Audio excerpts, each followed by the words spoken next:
இந்த வீடியோவை நீங்க நிறைய பேர் கண்டிப்பா இன்டர்நெட்ல பார்த்திருப்பீங்க. ஒரு பொண்ண பெத்த அம்மாவோட கோவம் எவ்வளவு தூரம் போகும்னு இதுல இருந்தே உங்க எல்லாருக்கும் தென்னந்தெளிவா தெரிஞ்சிருக்கும். அப்படி என்ன கொடுமை நடந்துச்சு? அவ்வளோ கோவம் ஏன் வரணும்? ஒருத்தனை கோர்ட் ரூம்குள்ளேயே வச்சு 7 தடவை ஏன் ஷூட் பண்ணணும்? ஒரு செம்ம ஷார்ட் ஃபிலிமை பார்த்துட்டு முடியும் போது இது ரியல் லைஃப் சம்பவம்னு சொன்னா நமக்குள்ள ஒரு கூஸ் பம்ப்ஸ் வரும்ல. இந்த வீடியோ எண்டு வரையும் பார்த்தீங்கன்னா உங்களுக்கும் அந்த ஃபீல் கண்டிப்பா வரும். வாங்க வீடியோக்குள்ள போலாம். வணக்கம் ஃபோக்ஸ். ஜூன் 3, 1950ல பிறந்தவங்க தான் மேரியனி மெக்வயர். முதல்ல இந்த கதைக்குள்ள போறதுக்கு முன்னாடி நம்ம அவங்கள பத்தி தெரிஞ்சுக்க வேணாமா? கிழக்கு ஜெர்மனில இருந்து மேற்கு ஜெர்மனிக்கு குடிவரவங்க தான் இந்த மேரியனி மெக்வயரோட ஃபேமிலி. அப்போ அவங்க அப்பா ஒரு மிலிட்ரி ஆஃபீஸராகவும் அவங்க அம்மா ஒரு ஷார்ட் டெம்பர் மைண்டராகவும் இருக்காங்க. அப்பாவும் அம்மாவும் அடிக்கடி சண்டை போடுறத மேரியனி மெக்வயர் சின்ன வயசுல இருந்தே பார்த்து பார்த்து வளர்றாங்க. ஒரு நாள் அந்த சண்டை பெருசாகி அவங்களுக்கு டிவோர்ஸ் வரையும் போயிடுது. தன்னுடைய 16 வயதுல வீட்டை விட்டு வெளியே வர அவங்க ஒரு பொண்ணா இந்த உலகத்துல சர்வே பண்றதுக்கு நிறைய ஸ்ட்ரகிள்ஸை ஃபேஸ் பண்ண வேண்டியதா இருக்கும்ல. அதெல்லாம் ஃபேஸ் பண்ணி கிடைக்கிற வேலையை செஞ்சு அவங்க வாழ்க்கையை வாழ்றாங்க. வீட்டை விட்டு வெளியே வந்த கொஞ்ச நாள்லயே ஒரு ஸ்ட்ரேஞ்சரால் அவங்க செக்ஸுவலுக்கு அரெஸ்ட் ஆகுறாங்க. அதனால அவங்களுக்கு ஒரு குழந்தையும் பிறகுது. தன்னுடைய சின்ன வயசுல கையில ஒரு குழந்தையோட சாப்பிட்றதுக்கு கூட வழி இல்லாம ஒரு சொந்த வீடு இல்லாம எப்படி அந்த குழந்தைய வளர்க்க முடியும்? அதை புரிஞ்சுக்கிட்ட அவங்க அந்த குழந்தைய அடாப்ட் பண்ண கொடுத்துட்றாங்க. தன்னுடைய ஃபர்ஸ்ட் குழந்தையவே அடாப்ட் பண்ணி கொடுக்கறதுனால அப்பவே அவங்க மன உளைச்சலுக்கு ஆளாகிறாங்க. அப்படியே கொஞ்சம் வருஷங்களும் போது இவங்களுக்கு பார்ல வேலையும் கிடைக்குது. 2 வருஷமா அந்த பார் வேலையை செஞ்சுக்கிட்டு இவங்க சந்தோஷமா தன்னுடைய வாழ்க்கையை வாழ்ந்துட்டு வந்தாங்க. அப்போ இவங்களுக்கு அந்த பார் மேனேஜர் கிறிஸ்டினோட ஒரு பழக்கமும் ஏற்படுது. இதனால 1972ல அவங்க கல்யாணமும் பண்ணிக்கிறாங்க.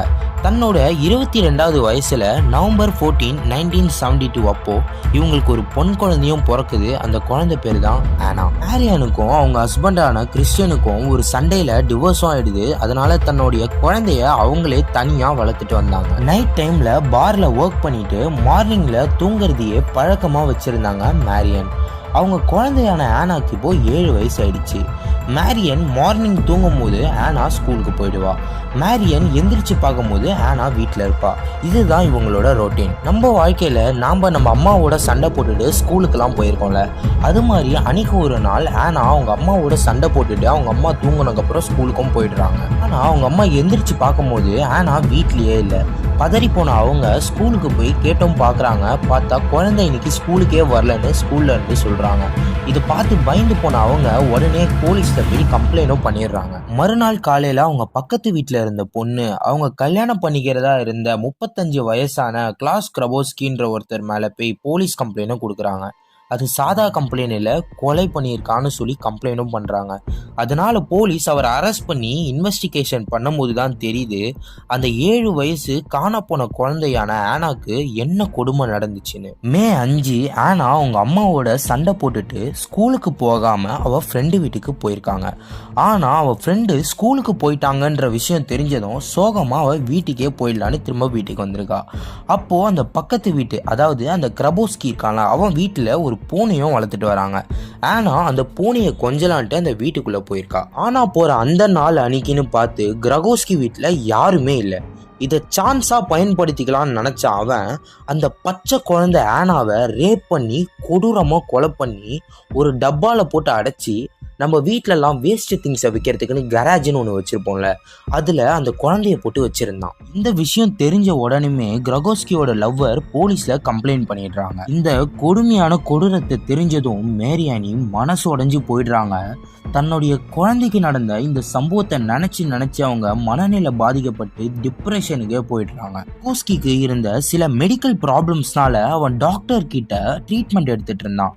இதை சாக்கா வச்சு அந்த பேப்பர்ஸை காட்டி இந்த கேஸ் தள்ளி போயிட்டு இருந்துச்சு. மேரியானியும் இவனை எப்படியாவது ஜெயில போட்டு இவனுக்கு தண்டனை வாங்கி கொடுத்துடணும்னு ரொம்பவே ட்ரை பண்ணிட்டு இருந்தாங்க. இப்போ ஆனா கொலை செய்யப்பட்டு 1 வருஷம் மேல ஆயிடுச்சு. ஜட்ஜஸும் இவன் மேல இருக்க மெடிக்கல் ரிப்போர்ட்ஸ் எல்லாம் பார்த்துட்டு 3வது ஹியரிங்கை மார்ச் 6, 1981 தள்ளி வச்சிடுறாங்க.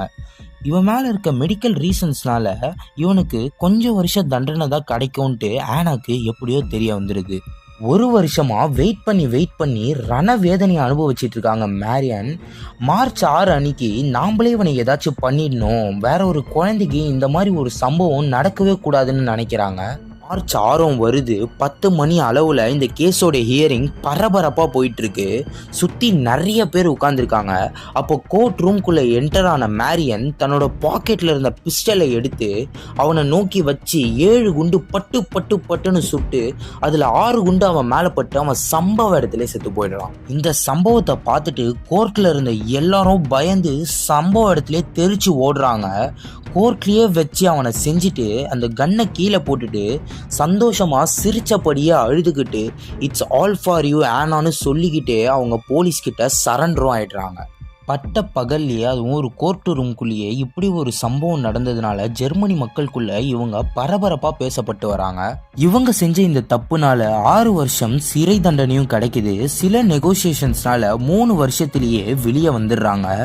இவங்க போலீஸ் விசாரிக்கும் போது என் பொண்ணோட ஆத்மா சாந்தி அடைஞ்சிருக்கோன்னு சொல்லி அந்த பொண்ணோட ஃபோட்டோ பக்கத்தில் 7 ஹார்ட் வரைஞ்சதாகவும் அந்த ஹார்ட் அந்த பொண்ணுடைய ஏஜை குறிக்கிறதாகவும் சொல்லப்படுது. இவங்க ஜெயிலில் இருந்த அந்த 3 வருஷம் ஜெர்மனி மக்கள் இவங்களுக்கு லவ் அண்ட் சப்போர்ட் பண்ற விதமா நிறைய பூக்கள், பொக்கேஸ் அண்ட் கிஃப்ட்ஸ் எல்லாம் அனுப்பி வச்சிருக்காங்க. இந்த சம்பவம் நடந்து 13 வருஷம் கழிச்சு இவங்களுடைய கதையை மேகசின்ஸா வெளியே விடுறாங்க. இவங்க வாழ்க்கைய பல நியூஸ் சேனல்ஸ், பல டாக்குமெண்ட்ரியாகவும் இன்னும் படமாக்கப்பட்டுட்டு தான் இருக்கு. இவங்களோட கடைசி ஆசையா இவங்க இறந்தக்கப்புறம் இவங்க பொண்ணு பக்கத்திலே இவங்களை புதைக்க சொல்லி கேட்குறாங்க. செப்டம்பர் 17, 1996 அன்னைக்கு இவங்க இறந்தும் போகிறாங்க. ஜெர்மனி மக்கள் இவங்களோட ஆசையை நிறைவேற்றவும் செய்கிறாங்க. ஜெர்மனி மக்களால் இன்னும் ரிவெஞ்ச் மதர்னு அழைக்கப்பட்ட இவங்க செஞ்சது தப்பா கரெக்டானு கமெண்ட்ஸில் சொல்லிட்டு போங்க.